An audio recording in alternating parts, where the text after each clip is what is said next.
Magandang araw po sa lahat. Ngayong June 26, 2024, sa sandaling ito aking sasagutin ang tanong ng nasa Jonas Bilog. Sapagkat ang isang tunay na tagapangaral na galing sa ating Panginoong Diyos ay sumasagot sa sinumang tagapangaral o nagtatanong sa sinumang tagapangaral ng ayon sa mga paksaing tinatalakay ng nagtuturo o nangangaral. Subalit, ako'y nagtataka sa Jonas Bilog sapagkat napakalayo at hindi sa topic na aking tinatalakay siya nagtanong. Kaya bilang isang matapat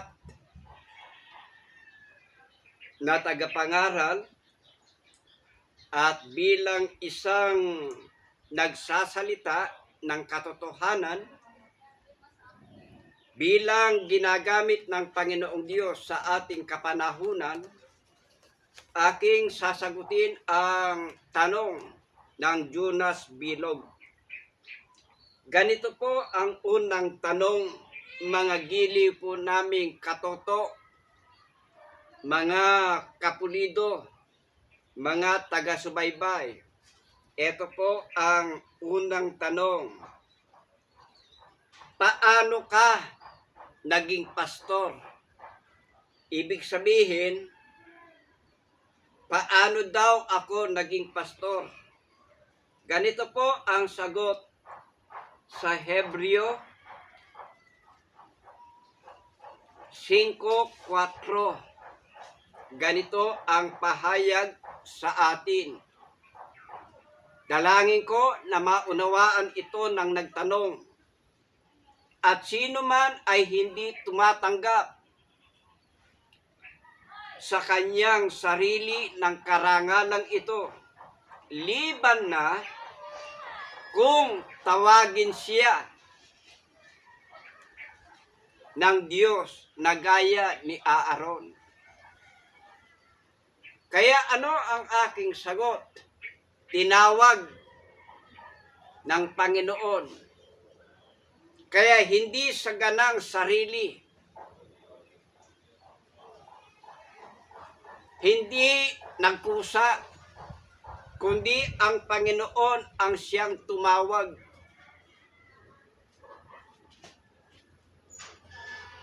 Kaya ano ang tanong ng Panginoong Diyos sa nagtanong?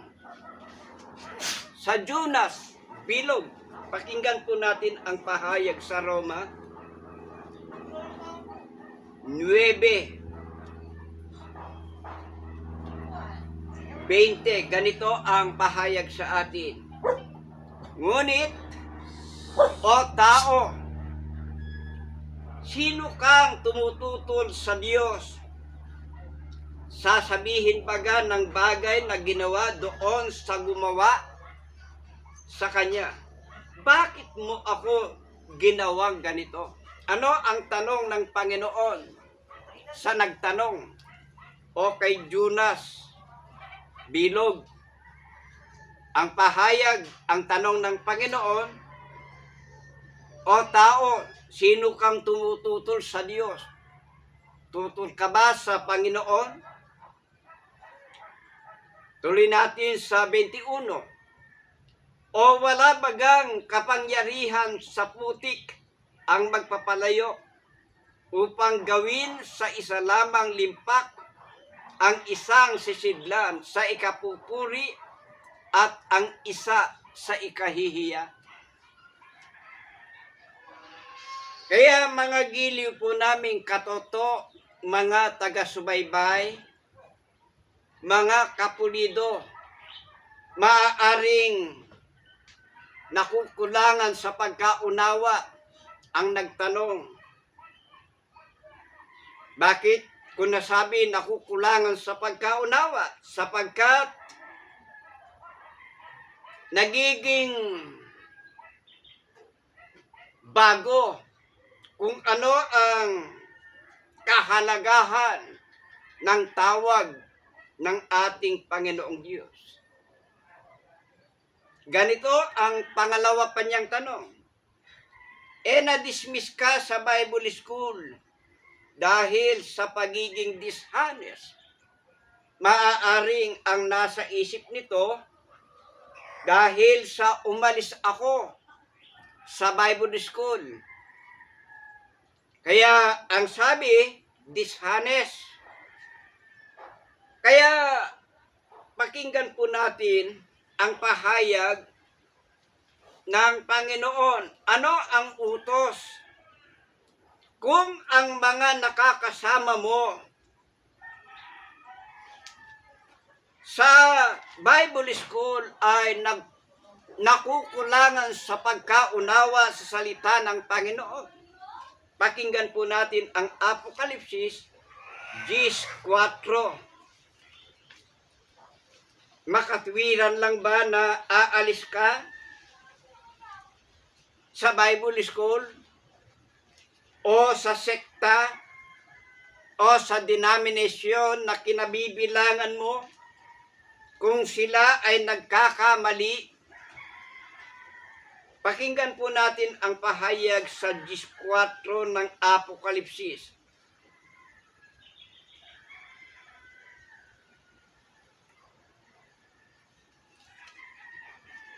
Ito ang sa 18:4 ng Apokalipsis. At narinig ko ang ibang tinig na mula sa langit na nagsasabi, mangagsilabas kayo sa kanya, bayan ko, upang huwag kayong mangaramay sa kanyang mga kasalanan at huwag kayong magsitanggap ng kanyang mga salot. Kaya dapat bang lumabas sa sekta kung nakukulangan ka ng kaalaman sa salita ng Panginoon o sa Bible School? Ang pahayag ng Panginoong Diyos, mangagsilabas kayo sa Kanya, bayan ko. Bakit pinalalabas ng Panginoon ang mga taong nag-iibig na makaunawa ng mga kaalaman mula sa Panginoong Diyos o magtamo ng kaligtasan? Sapagkat ayaw ng Panginoon at ayaw din ng mga lingkod ng Panginoon na sila ay madamay sa salot, sa sumpa na igagawad ng Panginoong Diyos sa mga taong hindi nakakaunawa sa salita ng Panginoon. Kaya hindi po masama ang umalis kahit na paratangan kang dishonest, sapagkat gaano man katwid ang tao, hindi mo makukumbinsi lahat ng tao. Anong katunayan? Maging ang mga dalubhasa na naging presidente sa ating bansa, meron at merong mga tututol, merong mga hindi nakakaunawa sa ginagawa. Kaya ang pahayag ng Panginoong Diyos, sino kang tao natututol sa tawag kung sino ang tatawagin ng Panginoong Diyos? Kaya wala kang karapatan na questionin ang ating Panginoon. Ituloy natin ang pangatlong tanong. At pang-ilan na denomination yan na pinupuntahan mo? Kaya ang tanong niya, pang-ilan na ba yan? Sapagkat ang kanyang buong pagkaalam ay marami na akong pinuntahan. Hindi po siya nagkakamali. Kaya masama ba na pumunta ka sa iba't iba, mag-observe ka sa iba't iba? Masama po bang magsaliksik kung sila ay nasa tama o nasa mali? Pakinggan po natin ang pahayag dito sa 1:5:39. Ganito ang pagtatapat sa atin ng ating Panginoon at ito ang kanyang utos. 5:39 ng 1.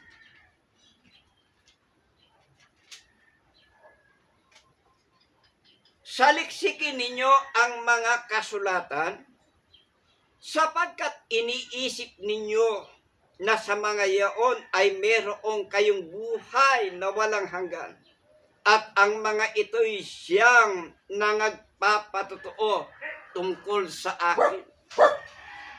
Kaya masama po ba magsaliksik, mag-observe, magtanong sa iba't ibang mga denominasyon, sa iba't ibang mga sekta, sa iba't ibang mga nagpapakilalang mga tunay? Hindi po, sapagkat utos ng ating Panginoon, saliksikin ang mga kasulatan. Kaya ano pa ang utos? Pakinggan po natin ang nakasulat sa Isaias 8:20. Ito ang nakasulat. Isaias 8:20.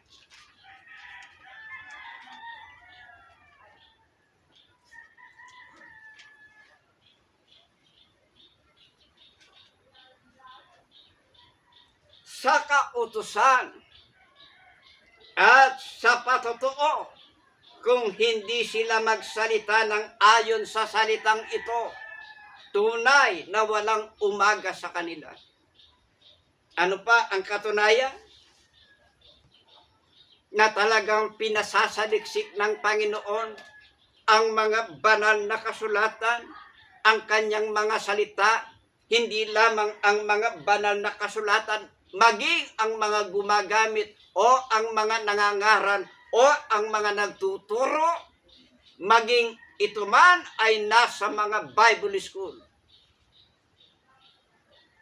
Ang pahayag ng Panginoon sa kautusan at sa patotoo, kung hindi sila magsalita ng ayon sa salitang ito, tunay na walang umaga sa kanila.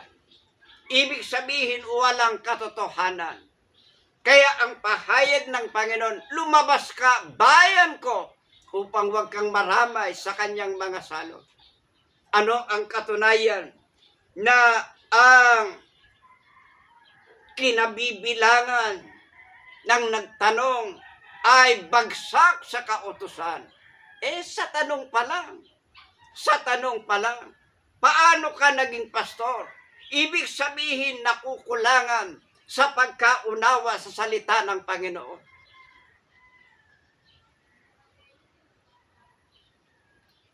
Kaya, gaya ng aking sinabi kanina, kung ako man ay magtatanong, hindi ako magtatanong ng ganitong uring tanong. Magtatanong ako ayon sa topic, ayon sa pinag-uusapan. Walang personalan. Kailangan maging sa aral. Naalala ko yung kausap ko kahapon. Dito sa Mexico, Pampanga. Ang sabi niya, paano natin makikilala, malalaman ang tunay na pananampalataya, ang tunay na relihiyon o tunay na iglesia. Samantalang lahat ay nagsasabi, maging ito mang nagtanong na ito, ang paniniwala niya, ang kanyang kinabibilangan ay tama, ay tunay. Ilan daw ang mga nagpapakilalang mga tunay? Ayon sa kanya, humigit kumulang 5,000. Biro nyo, 5,000 ang nagsasabing kami ang tama, kami ang totoo.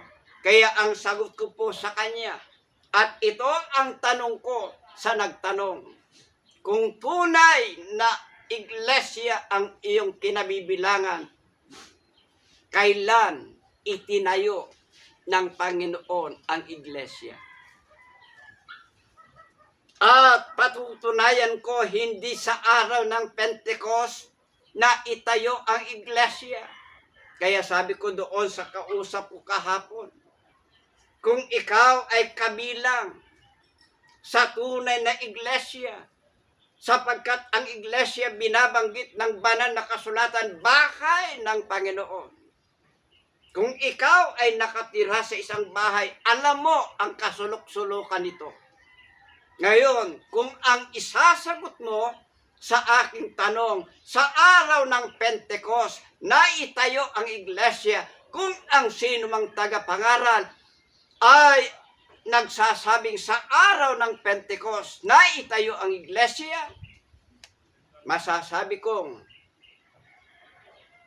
bagsak sa kautusan, bagsak sa patotoo. Kaya ang pahayag ng Panginoon sa mga taong nasa maling paniniwala, maling iglesia, maging ito man ay nasa Bible School, mangagsilabas kayo sa kanya, bayan ko. Ngayon, ganito pa ang kanyang tanong. O bago po natin ituloy ang kanyang tanong, nais kong basahin ang nakasulat dito sa Jeremias 6:16. Ito ang utos mismo ng Panginoon. Ganito ang sabi ng Panginoon, magsitayo kayo sa mga daan at magsitingin kayo at ipagtanong ninyo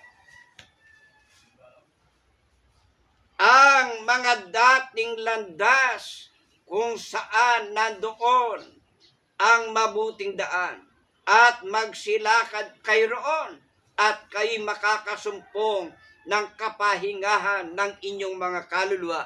Ngunit kanilang sinabi, hindi kami magsisilakad doon. Ano ang utos ng Panginoon? Magsitayo kayo anya sa mga daan. Ipagtanong ninyo ang mga dating landas. Kailan na itayo? Kailan itinayo ng ating Panginoon? Ipagtanong ninyo yung mga aral. Kalkalin ninyo yung mga aral. Paano kung ang presbitero, ang obispo hindi nakakasagot? Pagkatapos iblablak ka pa. Mga bulaang mga ngaral.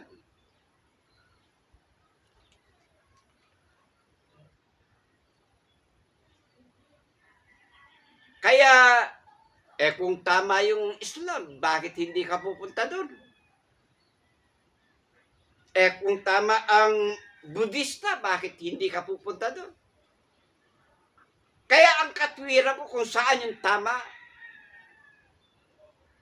Bakit? Sapagkat utos ng Panginoon, lalabas sa mali, magsaliksik ka, hanapin mo yung tama. Ngayon, eto pa ang tanong. Pag may nag-offer na malaki, ay pinupuntahan mo. Ang nasa isip nito, pera. Dahil mahilig sa support. Anong katunayan? Pagka may nag-offer daw na malaki. Kung tumatanggap ako ng offer na malaki, kahit mali, tatanggapin ko, hindi ganito yung itsura. Kung saan ko isinasagawa yung paglalay. Sumasamba kami sa mga ilalim ng punong kahoy. Wala akong four wheel.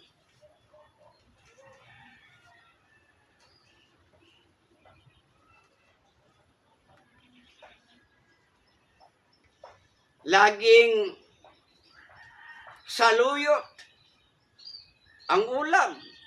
Bakit? Walang suporta eh.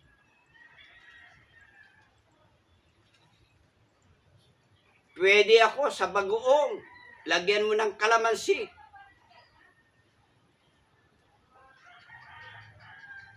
Pero, ang mga mahilig sa malalaking suporta, ang mahilig ang nakatuon sa suporta, ang katwiran, hindi makatayo ang sako na walang laman. Hindi makapagturo pagkagutom. Pagka walang suporta, hihinto. Laging pinag-uusapan, malaki ba ang support diyan? Pero sino ang dapat nating tularan? Ang mga ganito bang klaseng tagapangaral na mahilig sa support? Pakinggan po natin ang pahayag sa Bilang 24:13. Ito ang nakasulat.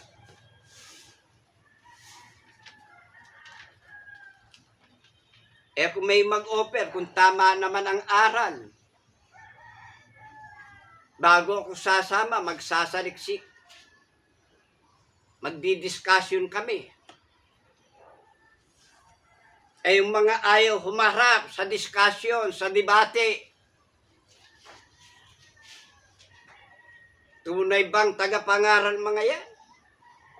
Hindi maitayo yung mga itinatayong aral? Nakatikom ang bibig pagka may kaharap na ibang mga tagapangaral? Titingin-tingin na lang? Saan nakatingin? Sa support. Ganito ang dapat nating tularan. Ito po, 24:13. Kahit ibigay sa akin ni Balak ang kanyang bahay na puno ng pila at ginto, ay hindi ko masasalangsang ang salita ng Panginoon na gumawa ako ng mabuti o masama sa aking sariling akala. Kung ano ang salitain ng Panginoon, ay siya kong isasagawa. Kung ano ang salitain ng Panginoon, ay siya kong isasagawa. Sa kautusan at sa patotoo.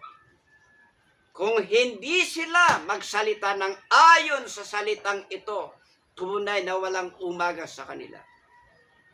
Napatunayan ko, wala, bagsak sa kautusan, bagsak sa patotoo. Bakit ka mananatili dyan? Ang pahayag ng Panginoon, lumabas ka, bayan ko, upang huwag kang maramay sa kanyang mga salot. Kaya mga giliw na taga-subaybay, mga katoto, mga kapulido, kahit alukin tayo ng mga taong mayayaman, na punong-puno ng salapi, kahit ialok ang malaking halaga, kung ang aral ay mali, huwag nating tanggapin. Tularan natin ang mga taong naninindigan na kahit alukin ni Balak ng bahay na puno ng ginto, ay hindi masasalangsang ang salita ng Panginoon. Kaya ano ang offer Ano ang alok ng Panginoon kung tayo ay maglilingkod sa Kanya nang hindi dahil sa suporta? Pakinggan po natin ang pahayag sa atin ng ating Panginoon. Huling talata na aking babasahin po, mga giliw po naming katoto. Pakinggan natin sa 1:14-6. Ito.